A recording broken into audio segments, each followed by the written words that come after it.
जय श्री राम। राम जी राम। आज के एपिसोड में अपन संत श्री पीपा जी के विषय में जानेंगे। मध्यकालीन राजस्थान में भक्ति आंदोलन के प्रमुख संतों में पीपा जी का नाम अग्रणी है। उत्तरी भारत में तत्कालीन रामानंद आचार्य ने भक्ति का आंदोलन चलाया था, तो रामानंद आचार्य जी के 12 शिष्य में पीपा जी का नाम आता है।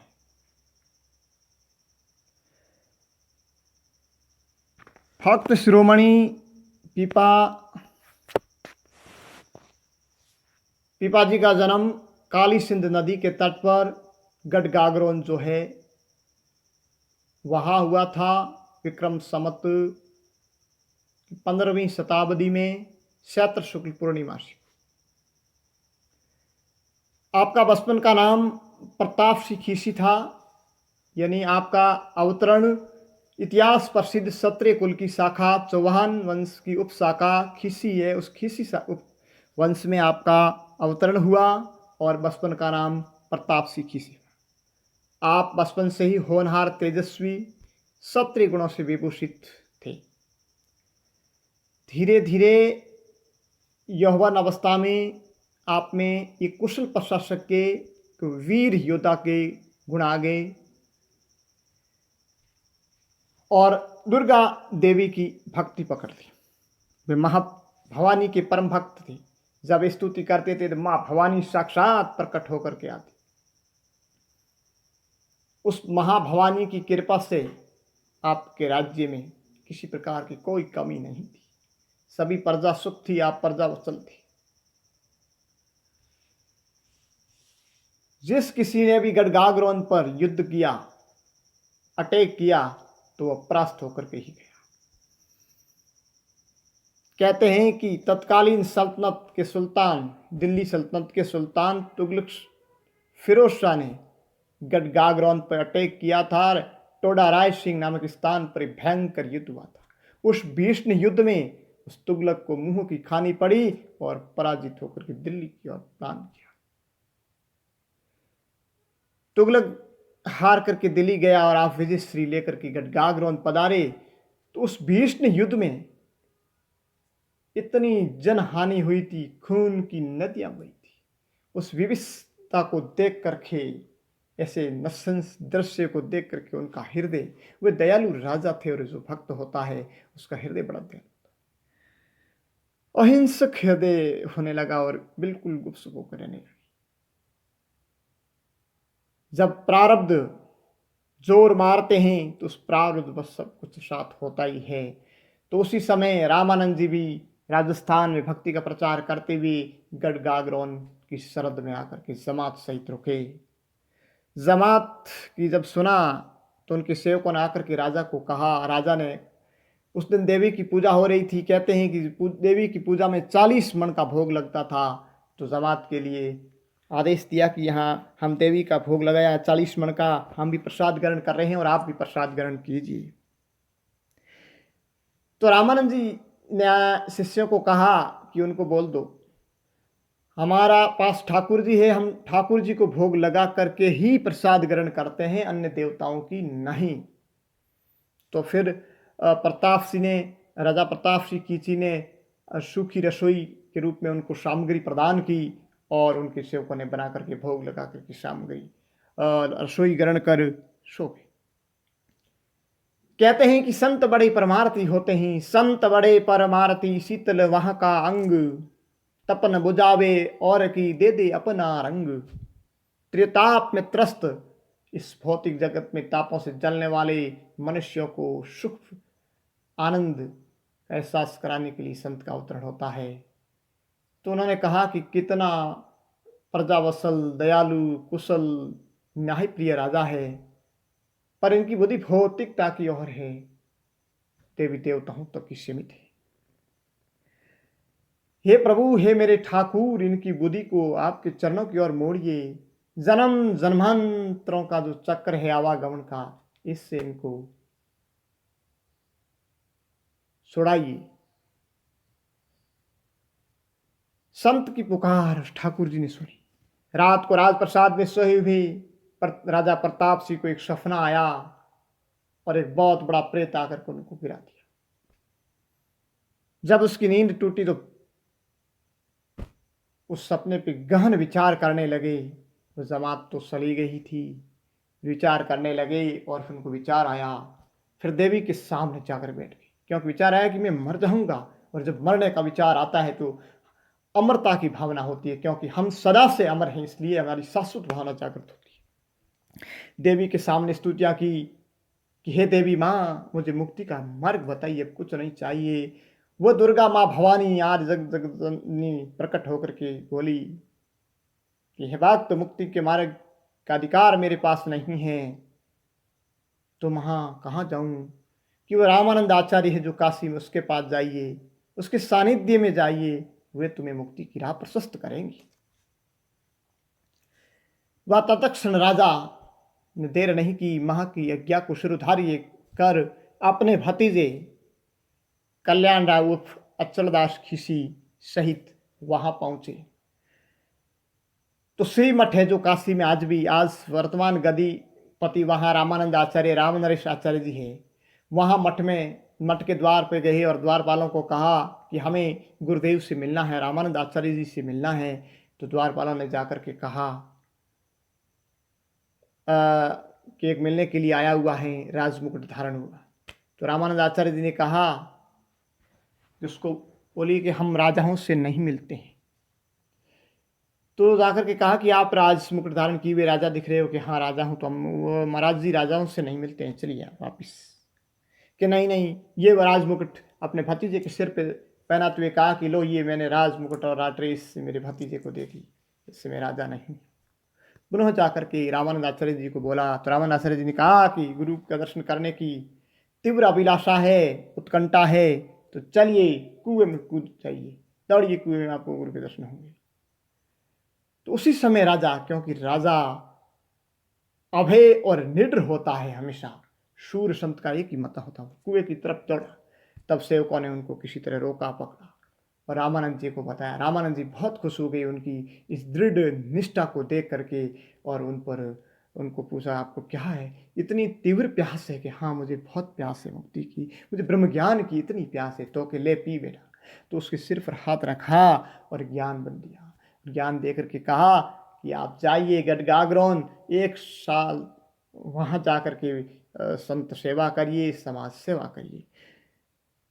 तो पीपा जी ने कहा कि मुझे तो विरक्त होना है, संन्यासी होना है, राजपाट नहीं। नहीं, गुरु आज्ञा को सुधार करिए और जाइए, 1 साल तक वहाँ रहिए, उसके बाद में देखते हैं क्या करना है। गुरु आज्ञा को सुधारी करके आप पुनः गडगाग्रोन आते हैं और राजकाज व भतीजा और मंत्रिमंडल संभालते हैं। आप संत सेवा में और भक्ति में लग जाते हैं। ऐसा करते करते 1 साल व्यतीत हो जाता है और रामानंद जी वहाँ अपनी दिव्य दृष्टि से देखते हैं कि शिष्य परिपक्व हो गया है, समृद्ध हो गया है, और वहाँ से रवाना होते हैं अपने प्रमुख 40 शिष्य सहित वहाँ गडगाग्रोन पधारते हैं। उसकी 80 आयु भगत होती है और फिर कहते हैं प्रताप सिंह किसी के अब मुझे सन्यासी। तो रामानंद जी कहते हैं कि तुम परिपक्व हो गए हो, प्रवीण हो गए हो, अब जो इच्छा हो आपकी, क्योंकि जिसने जाना है हरि को तन में, वो घर में रहे शायद वन में। इसलिए आपकी जो इच्छा हो, यहाँ सेवा करते हुए हरि भजन करो या व्यक्त होकर के। तो उन्होंने कहा मैं व्यक्त होऊंगा। सिर आगे रखा रामानंद जी की सनिधि में और सिर पर हाथ रखते हुए कहा कि तुम्हें प्यास थी, मैंने पी किया और तुमने वास्तव में पी लिया, अब पा, यानी इस ज्ञान को दुनिया को पिलाओ। इसलिए आज से आपका नाम होगा पीपा। तो पीपा नाम हो गया और विरक्त की दीक्षा दे दी, वैष्णव दीक्षा दे करके उनके साथ में सभी रानियां भी तैयार हो गई कि हम साथ चलेंगी।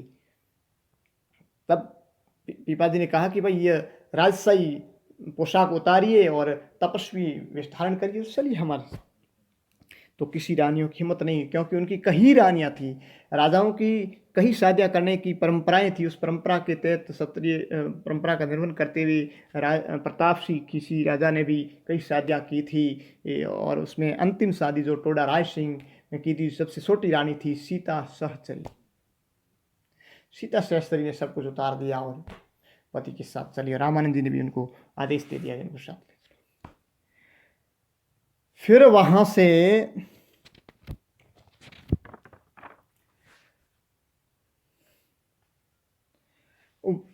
से वे निकल गई और द्वारिकापुरी की ओर चल दी।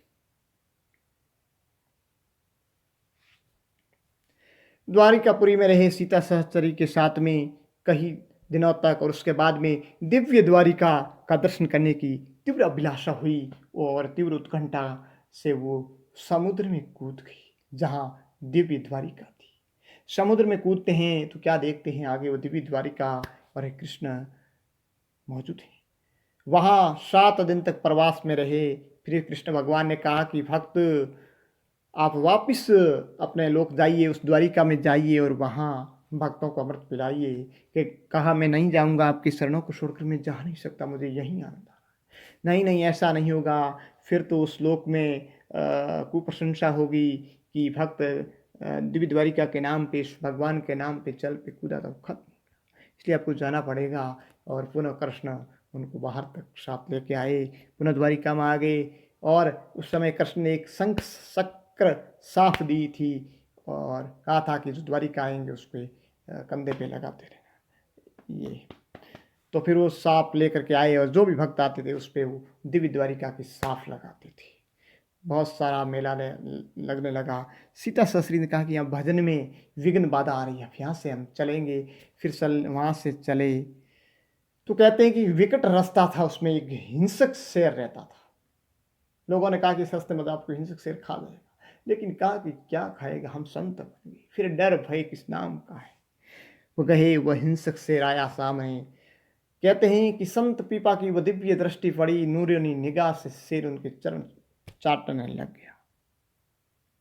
उनकी दर्शन से, उनकी वाणी से वो हिंसक शेर भी अहिंसक बन गया, वैष्णो दीक्षा दे दी। इतना दिव्य तेज था इनकी आभा और प्रभाव था।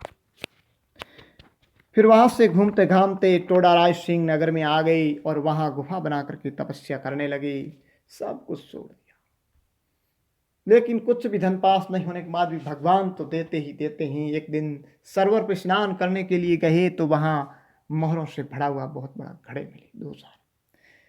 तो देखे तो मोहरें थी लेकिन नहीं लाए, क्या करना है। वापिस आ गए और शाम के समय अपनी सहचरी सीता को कहा कि ये बात है। तो पीछे, दीवार के पीछे, कहते हैं कि दीवार के कान होते हैं, चोर बैठे थे, उन्होंने सुना। तो चोर वहाँ गए, घड़ा खोल के देखे तो उसमें सर्फ। चोरों ने कहा कि हमें मरवाने के लिए ऐसी बात की, इसलिए घड़े उठा करके उन्हीं की कुटिया के पास, गुफा के पास ले जाके रख देते हैं। वे घड़े गुफा के पास रख देते हैं। भगवान की कृपा होती तो कम क्यों होती है, नहीं लाए लेकिन भगवान ने वहाँ पहुँचा दी। सुबह देखते हैं, खोलते हैं तो उसमें मोहरें पूरी गिनी, 720 मोहरें, और एक मोहर 5 तोला स्वर्ण की। फिर भंडारे शुरू किए, बहुत बड़े बड़े भंडारे किए, बहुत बड़े भंडारे देख करके वहाँ के नरेश सूर्य सैनमल ने भी वहाँ आए और उनकी शरण स्वीकार की। कहा कि मुझे भी शिष्य बनाइए। तो कहा कि आपकी ये राज काज, ये राहनियाँ वगैरह सब मुझे सुपुर्द कर दो। तो राजा ने समर्पण कर दिया। फिर कहा कि आज से ये सब मेरी है, इसलिए आपकी न समझते हुए या राज का संचालन करिए। सूर्य सेन ने वो इस तरह संचालन किया। फिर बाद में कुछ गड़बड़ हुई तो जाकर के उनको ज्ञान दिया। तो ऐसी कही फिर उसके बाद में तो इतना चमत्कार हुआ। एक मृत तेली को जीवन दान दिया। और जिस समय राजा प्रताप सिंह पीपा बनकर के घर से निकल रहे थे, रानियां जाने नहीं दे रही थी, और एक राजगुरु था जो ब्राह्मण, उनको कुछ धन दिया था लालच में और कहा था कि पीपा जी को रोकिए रोकिए रोकिए, महाराज साहब को रोकिए। तो ब्राह्मण ने कहा मैं रोक दूंगा। ब्राह्मण ने हट पकड़ा और पीपा भी रोके नहीं, तो ब्राह्मण ने विष खा करके आत्महत्या कर ली थी। उस ब्राह्मण को जीवन दान दिया था संत पीपा जी ने और फिर वापस पहुंचाया था। इतनी बड़ी उनकी सिद्धियां थी। और उसके बाद में और भी कई जीवन की विलक्षण घटनाएं हुई है इनके जीवन में। कहते हैं कि ऐसी ख्याति दे करके वहाँ राजा के जो सूर्य सेनमल राजा थे उनके भाई वगैरह उनसे जलने लगे, लेकिन पीपा जी का बिगाड़ गया। उस शहर में एक व्यापारी आया था बैलों का, बहुत बड़ा। कहा कि बैल खरीदने, उनको कहा कि वह पीपा जी नाम के रहते हैं, उनके पास बहुत सारे बैल भी रखते हैं, ऐसी मजाक के लिए। और वह व्यापारी वह पीपा के पास गया। पीपा को सब कुछ समझ में आ गया कि त्रिकालज्ञ थे वे तो। और जा व्यापारी को पीपा जी ने कहा, व्यापारी ने पीपा जी को कहा कि मुझे इतने बैल चाहिए। तो पीपा जी ने कहा कि आज तो बैल जंगल में चरने के लिए गए हैं, कल दोपहर आके ले जाना। पैसे दे दिए कुछ, और कुछ बाद में वो व्यापारी वापिस चले गए। दूसरे दिन आते क्या, वो पैसे पास में आते ही उन्होंने भंडारा शुरू किया। सभी संतों की पंगत लगी हुई है। व्यापारी आ जाता है, कहता है बैल कहाँ है। पीपा कहता है कि हमारे बैल तो ये है। संतों की ओर इशारा करते हैं, और संतों की दृष्टि, पीपा की वो दिव्य दृष्टि, वो दिव्य आभा और तेज देख करके वह भी एकदम माया रहित हो जाता है व्यापारी। और शहर बाजार में जाता है, सभी संतों के कपड़े लाते हुए देख करके संत बन जाता है, शिष्य बन जाता है। ये उनकी भक्ति का प्रताप था। एक ग्वालिन थी, और उस दिन पीपा जी के पास कुछ था नहीं, तो सीता ससुरी आपको कुछ दही की आवश्यकता थी। कहा कि भाई दही तो, कि पैसे पैसे तो आज है नहीं हमारे पास, और आज के दिन में जो भी आएगा वो सब तेरा होगा, और नहीं आएगा तो ये दही ही आपका प्रसाद होगा मेरे लिए। तो ग्वालिन ने दही का जो बर्तन था वो भर के दे दिया, और दिन भर में उसमें बहुत सारे स्वर्ण मुद्राएं वगैरह आई, वो ग्वालिन को दे दी। और ग्वालिन इतनी प्रभावित हुई, उनका हृदय प्रभावित हो गया, यानी अंतःकरण के सारे मल कलमस और पाप धुप गए, और वो शिष्या बन गई।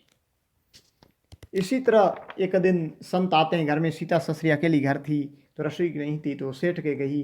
सीता का दिव्य अलौकिक लावण्य देख करके सेठ की बुद्धि दुष्टित हो गई, और कहा कि मैं सामान दे दूंगा, लेकिन लेकिन लेकिन क्या कि आपको आना। कुछ सामान लेकर आ गई, क्योंकि उनकी संत सेवा करनी थी, और वचन दे दिया। पुनः जो पीपा जी कहते हैं कि पीपा जी को सारी बात बताई। पीपा जी साथ में गए ले करके, लेकिन वो तेज देख करके सेठ जो ही वह देवी वहाँ पहुँची और पीपा जी बाहर खड़े रहे, तो उनके आवाज़ से, प्रभाव से सेठ की एकदम बुद्धि साफ हो गई। उनके पैर पकड़ लिए, और सेठ भी कहते हैं कि संत बन गया। कुविचार थे, लेकिन उसको सुविचार में बदल दिया।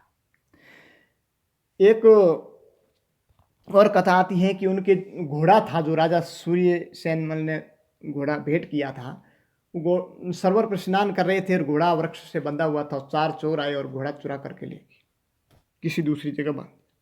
जब पीपा जी वहाँ आए तो घोड़ा मौजूद था, और चोर देख रही थी। घोड़े पर चढ़ करके वैसा का वैसा। तब चोर हक्के बक्के रह गए, और जो घोड़ा चुरा के ले गए थे उस घोड़े को वापस ला करके पीपा जी को दिया, तो पहले वाला घोड़ा अलोप हो गया। तब चोरों का हृदय परिवर्तन हुआ, वह भी इनके भक्त बन गए। और कहते हैं कि 4 ढोंगी संत आए थे उनके पास में, और सीता चैसरी की सौंदर्य को देख करके बुद्धि उनकी भी दूषित हो गई थी। और कहा कि सीता चैसरी कहाँ है, वह हमें दर्शन करना है। तो उसकी तरफ कि कोठी की तरफ इशारा किया पीपा जी ने, तो उस कोठी की तरफ गए, तो क्या देखता है, एक शेरनी हुंकार कर रही है। बड़े भयभीत होकर आ गए, अरे कि मुझे कोठी की तरफ लेगा, मुझे चेरनी खा जाती। कि चेरनी नहीं है। पिताजी ने कहा कि वो आपकी भावनाएं थी, आपकी वो कामनाएं थी। कामना रहित होकर के जाके दर्शन कीजिए। जब पुनः कामना जय रहित होकर के गए, तो वहाँ साक्षात दर्शन हुआ सीता सहस्त्री का। तो फिर वे भी अपनी दृष्टि छोड़ा उतार करके सच्चे भक्त हो गए। ऐसे अनंतों किस्से हैं। और फिर पिताजी ने वहाँ तपस्या की, और कुछ समय तक वापस यहाँ राजस्थान में एक समुद्री के पास में आकर के तपस्या की थी, जहाँ आज भी भव्य मंदिर बना हुआ है। फिर पूरे राजस्थान में घूमे और प्रचार प्रचार किया।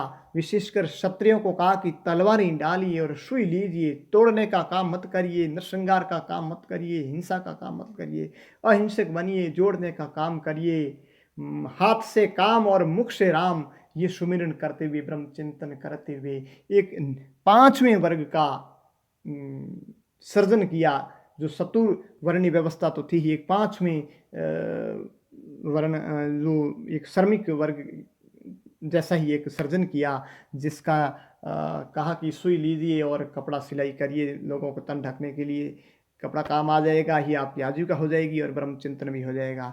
पूरे क्षत्रियों को आह्वान किया, जो उनके संपर्क में आए वो एक बहुत बड़ा समुदाय बना और धीरे धीरे धीरे वो समुदाय कालांतर में दर्जी समुदाय कहलाया, दर्जी समाज कहलाया, जिनके प्रमुख संदेव और संस्थापक राजा प्रताप सिंह से संत वीरराव श्री संत पीपा जी। और पीपा जी ने बहुत सारे उपदेश दिए। उन्होंने कहा कि ऐसा मत करिए, क्षत्रियों को कहा कि आप जो ये मीट वगैरह खाते हैं नहीं खाना चाहिए, क्योंकि जो ये जो बकरा वगैरह है ये गलत काम है।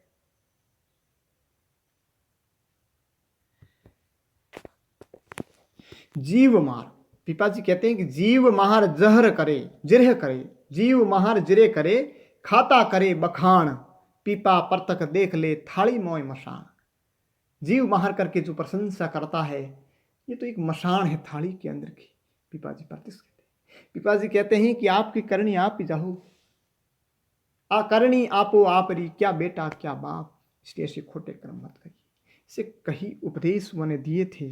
तो पीपा जी महा दुर्गा की भक्ति से परम पिता परमात्मा ठाकुर जी की भक्ति, क्योंकि उन्होंने प्रथम भवानी की भक्ति की थी। कहे हैं प्रथम भवानी भक्ति मुक्ति मांगने को धायो, सत्य कयो त्यों शक्ति सुदृढ़ हरि शरण बतायो। महा दुर्गा ने जिस प्रकार रामकृष्ण परमहंस ने आदेश दिया था तोतापुरी शरण में जाने के लिए, वैसा ही कई वर्षों पहले पीपा जी को भी महादुर्गा ने आदेश दे दिया था। श्री रामानंद पद पाय भयो अति भक्ति, की सिवा गुण असंख्य निर्मोल संत धरि रखत गिरवा। परसी प्रणाली सरस भई सकल विश्व मंगल कियो, पिपा प्रताप जग वासना नहर को उपदेश दियो। और हिंसक शहर को भी उपदेश दिए थी पीपा जी ने। इसे महान संत को बारंबार नमस्कार है। और अंतिम समय में आपने टोडा की गुफा में ही प्राण ये देह अवसान किया था। इस वहाँ जो गुफा है पीपा जी की नाम की प्रसिद्ध है, वहाँ पर ही। जय श्री राम। भक्त और भगवान की जय हो।